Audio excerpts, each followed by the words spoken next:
So, good day. Hello from Redwood City, where there's been lightning storms and teeny sprinklings of rain. And nice to be here. So, the subject of this week's Dharma talks has been mindfulness of the mind, or the mind state. And we have to appreciate that we have many mind states, or many minds, many qualities of minds. And the task in the basic teaching of mindfulness, is to become familiar with them, get to know it. And there's something powerful that happens as we know, as we recognize, become familiar.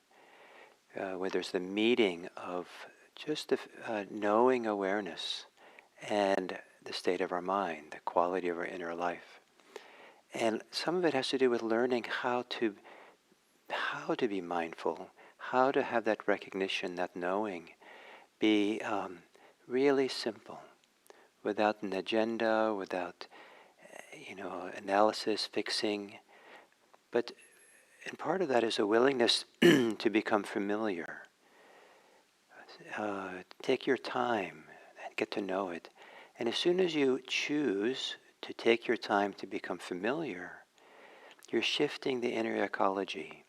You're kind of no longer going to be swept away, caught, and reactive to what's happening. You're adding a whole other ingredient to the local mental ecology.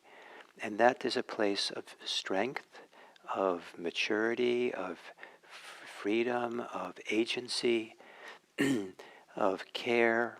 There's all these qualities that come when we choose to say, okay, I'm not going to fix anything here or change anything, but I do choose to be present for it, to be here.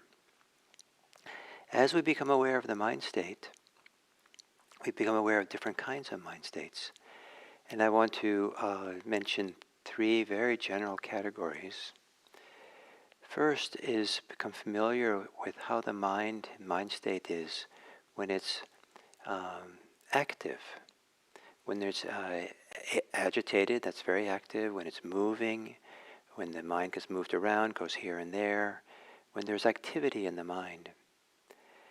The other thing to become familiar with is when the mind is stable, steady, when it's gathered together, it's not fragmented and moving around, but it's become familiar with what the settled mind is like. And part of the advantage of really getting to know the settled mind is that it sets a stage for something to give away, something that we've been holding on to and just kind of can give away. It's kind of like this is what I'm doing with my hands right now. We steady them so that something can fall away.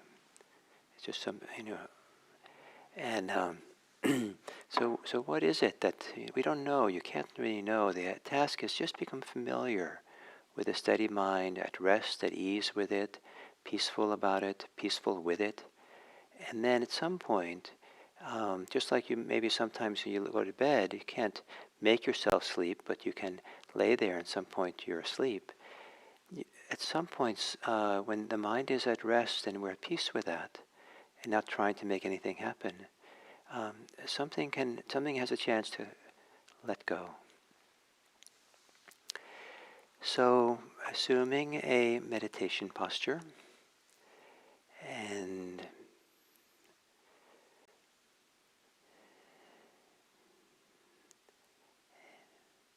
I often say, take a posture that's a combination of alert and relaxed. And maybe today I'll say that take a posture that expresses a degree of respect for you and your meditation, you meditating. A respectful posture, so that you enter into this world of meditation with respect for the meditation, for yourself, and for your mind.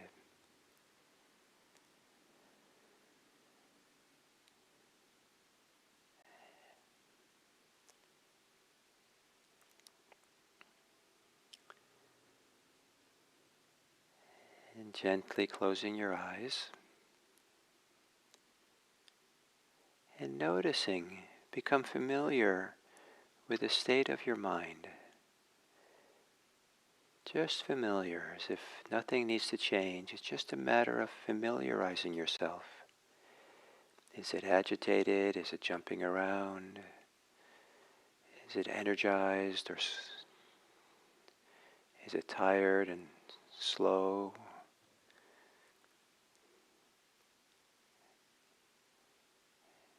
Such an important part of mindfulness is that agency we choose to have to just meet the mind as it is, allowing it to be as it is, but knowing it. So how's your mind state? And what happens to it when you have this very simple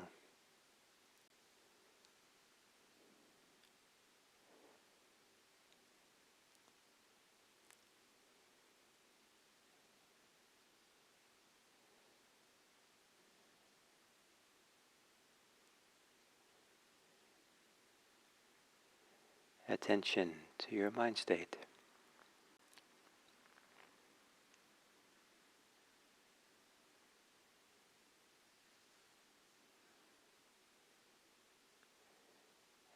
And now from within the body and within it all, taking a few long, slow, deep breaths.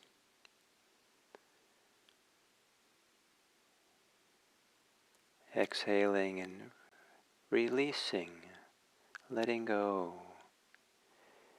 If you're sleepy and tired, emphasize the inhale, how it energizes. If you're over-energized, excited, emphasize the exhale.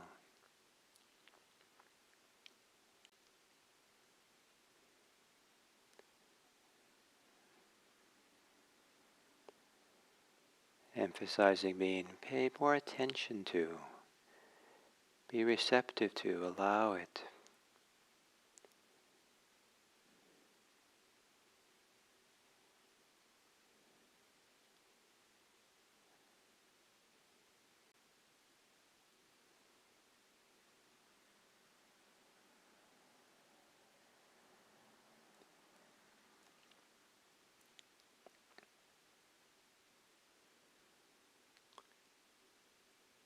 And letting your breathing return to normal. Continuing for a couple of minutes this process of relaxing.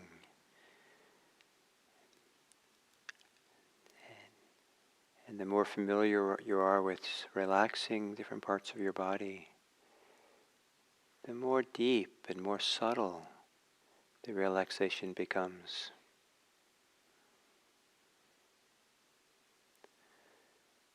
At some point it's even micro relaxing.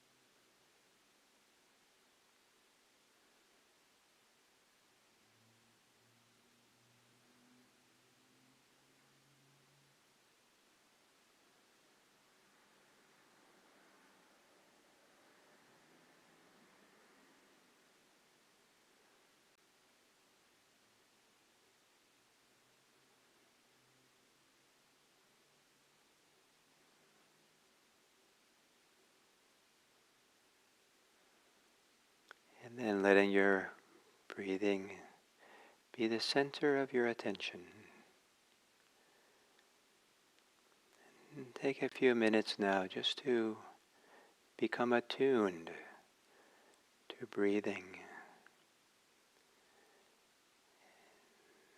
And as you exhale, let go of your thoughts and let go into the exhale.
And then as you're sitting now, what is the quality of your mind?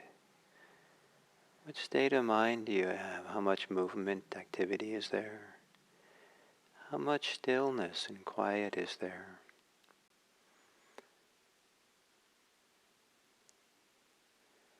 Maybe the two can coexist.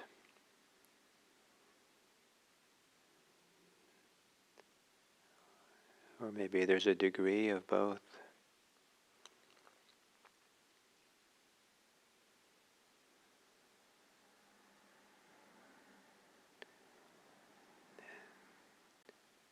As you breathe, breathe with the stillness of the mind. Breathe through how the mind is stable, quiet, letting the movements and activities of the mind, the thought thinking of the mind, recede to the background.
Becoming familiar with any ways the mind might be stable and steady.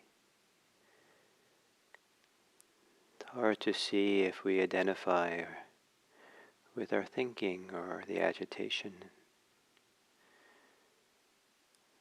But if the mindfulness is simple knowing, see if you can know the stability of mind, the steadiness of the mind, the composure of the mind.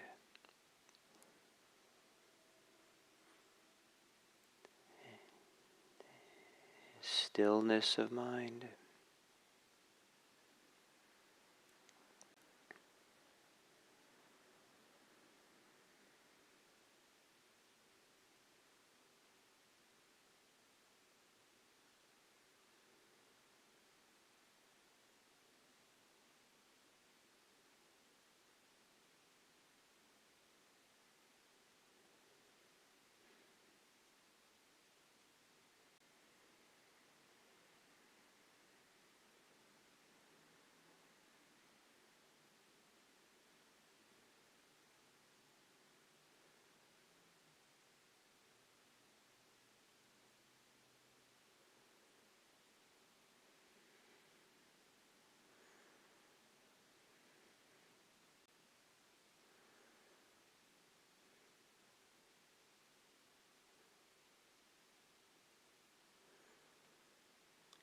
And if you're aware of the steadiness, stillness of the mind,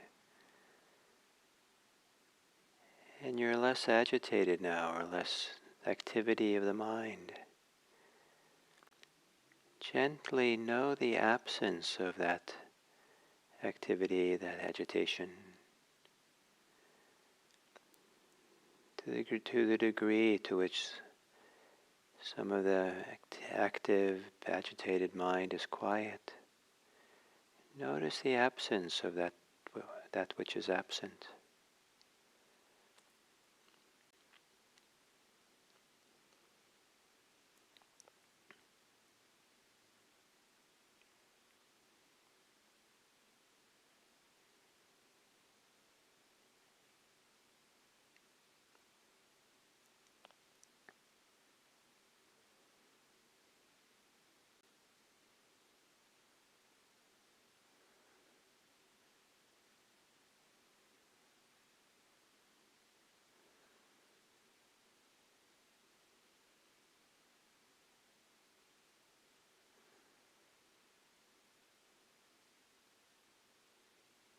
And as you continue, as you breathe, exhale, just let go of the mind. Let go into that absence of agitation. And as you let go, let the mind rest, be still, be quiet.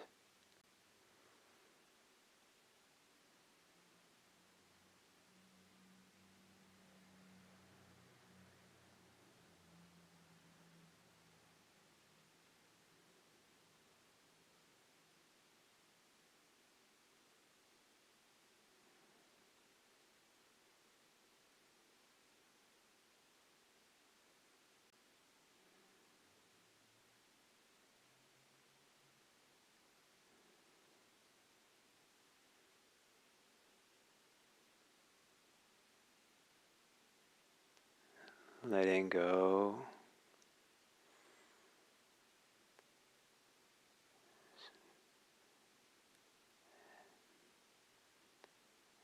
The mind lets go of itself.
And then as we come to the end of this sitting, checking in again with your state of your mind,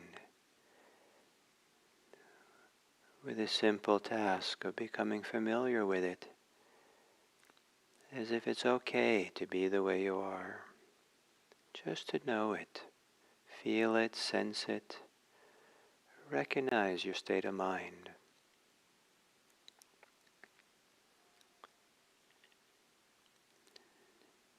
And maybe appreciating your capacity to know, to recognize. Appreciating it that it's a form of independence, autonomy. It's a form of maturity and strength that nothing needs to change.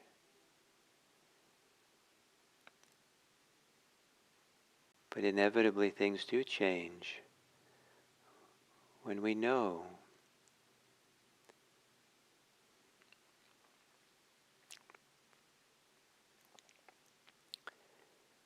And then with your knowing awareness, your ability to gaze upon things, to be familiar with them, to know what they are, to recognize clearly. Let your attention gaze out upon the world.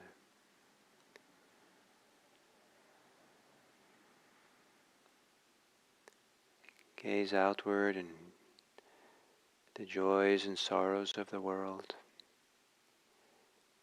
But become, in a sense, familiar with it from this place of knowing, recognition, not leaning in, not taking it in, identifying with it, just knowing it.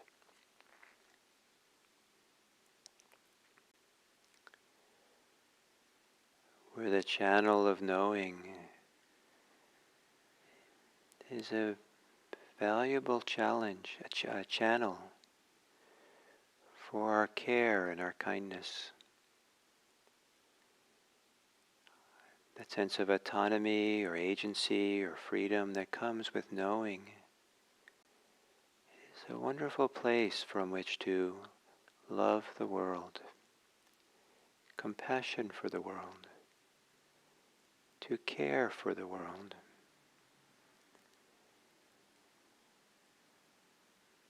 And so to express that care with dedication of merit at the end of the sitting. May it be that any benefit and well-being and happiness that comes from this meditation, may we share it with others. May the benefit be a source from which we can benefit others. May all beings be happy. May all beings be safe.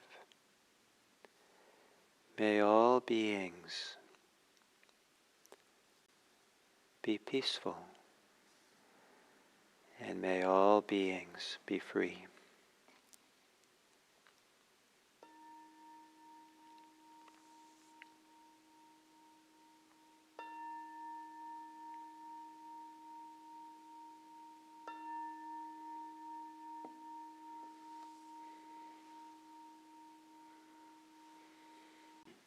So on this fifth day of mindfulness of the mind, I want to emphasize that there's many things that we can notice about the mind. It's multifaceted, and we can spend, endless time in the labyrinth of the mind, being mindful of all the things. But in offering these teachings of mindfulness, I like to interpret them that the Buddha's pointing our attention to what is most useful to notice. And what is, in a sense, onward leading to freedom, to peace. And so these 8 categories that he talks about in Mindfulness of the Mind are divided into 2 general categories, 2 general divisions. One has to do with the mind that's relating to things. And greedy mind relates to things, a mind of generosity relates to something. And this is the mind that is kind of involved with the world, and that's an important part of the mind. And we want to find a way to come to a mind which is wholesome and healthy. And at some point, the meditation as it settles, there's a shift. And what becomes more important is not what the mind is relating to or how the mind's relating or the relating mind, but rather it's the mind that is at ease and at peace. So it's not actively involved in relating. That part of the mind that, or awareness, that begins to be spacious, settled, um, and uh, and and so to start noticing, I like to think of it as the mind in and of itself, independent of what the mind knows.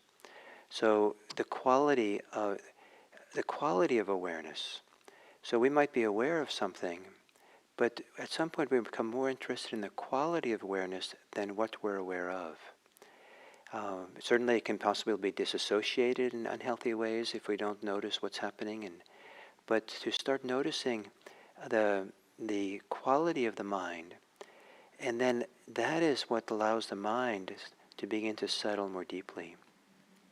So the second to the last of these 8 categories is to know a settled mind as a settled mind, and to know an unsettled mind as an unsettled mind.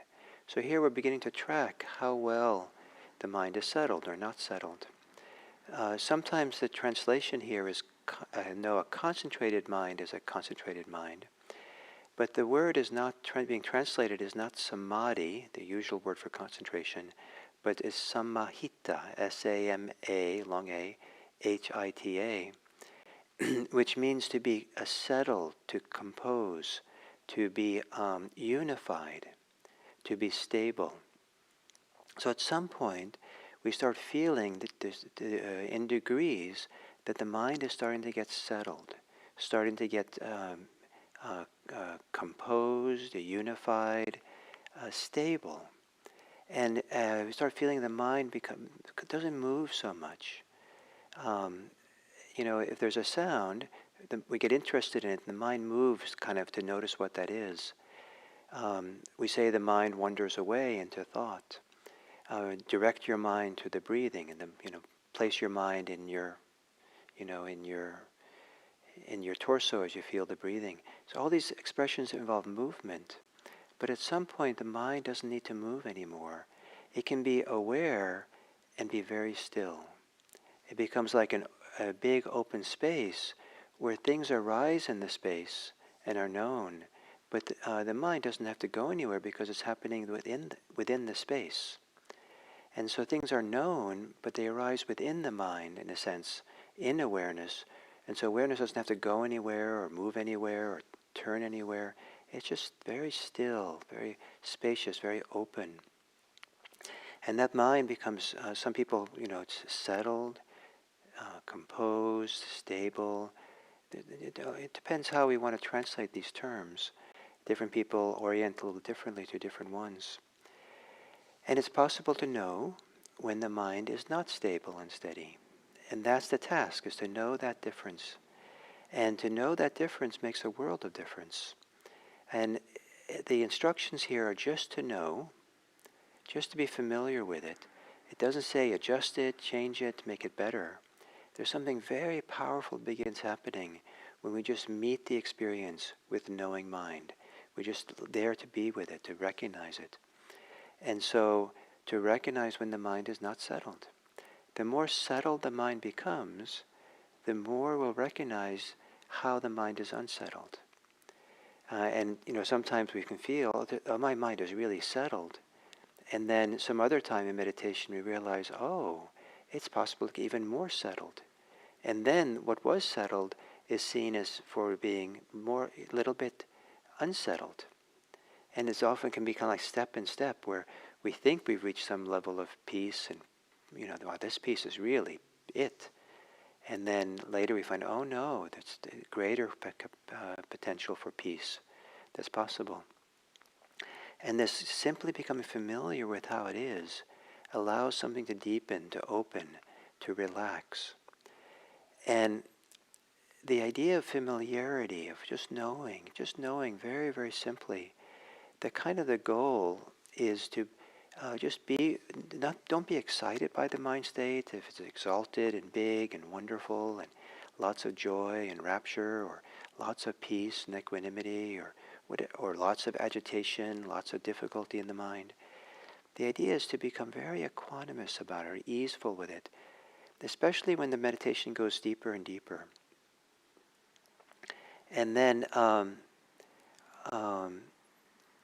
and the idea is to become kind of like as uh, as familiar with it, or as easy with it as brushing your teeth. It's that ordinary. It becomes just okay. Nothing exciting. It's wonderful, but not exciting. The mind doesn't move or get excited by itself and its state. And this ability to discover it's not necessarily having a particular mind state that's important. What becomes more important is the knowing of whatever the mind state is. The mind state begins to change and settle as it's known. But we don't get enamored with the mind state. We stay appreciating the significance of the knowing. And as we learn that knowing can be more and more equanimous and peaceful, then something lets go. And then it's the last state of mind in this list, and that's a liberated mind. One knows a liberated mind as a liberated mind. And then one also recognizes what an unliberated mind is like. And so something lets go, and in the wake of letting go, we know something new about the mind. We know the mind that has let go. And the deeper that letting go, that also has stages of letting go. And we might let go deeply and think, wow, that was full. And then later we discover there's deeper levels, more levels of letting go. And the more we let go, the more we'll recognize when we haven't let go, when the mind is not liberated. And that's actually quite important, because whatever degree of liberation, letting go we have of the mind, that becomes a support, a guide, to highlight where there's still practice to be done, where we still cling and get caught. And rather than being disappointed, that's really a useful thing. That's where the path of practice is found. Becoming familiar and seeing how we're caught. And we go through the cycle again until the mind settles and something lets go more deeply and more deeply. So, mindfulness of the mind. And sometimes we're aware of the agitated mind as agitated. Sometimes we're aware of a settled, stable mind as a settled, stable mind. And sometimes we'll know a liberated mind as a liberated mind. And we'll cycle through all these, and remembering that it's not the state of the mind that's so important. It's the knowing of it. That's where something really significant happens. So thank you very much.